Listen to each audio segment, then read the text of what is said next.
Out with the old and in with the new today.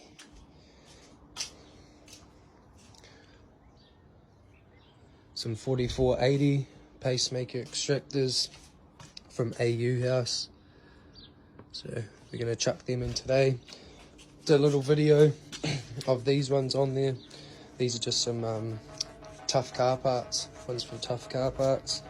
Pretty standard ones. We're going to see the sound difference.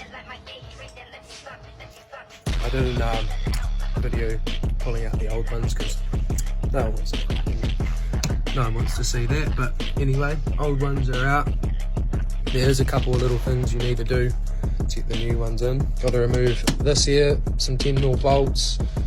Your throttle cable, probably have to take my custom intake off. Don't know about the factory ones, but throttle cable and steering column, which I'm pretty sure is some 10mm bolts as well. And then slap them in.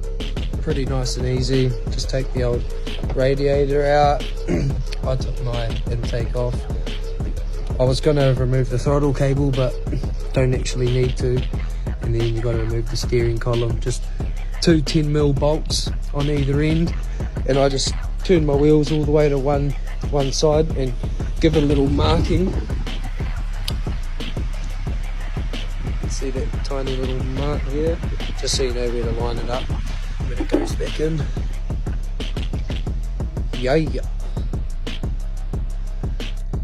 When you're bolting them back on, bolt your gasket on because the bottom of the headers are open, so you can just slip them on the top. Funny story of that, it's actually off a cop car.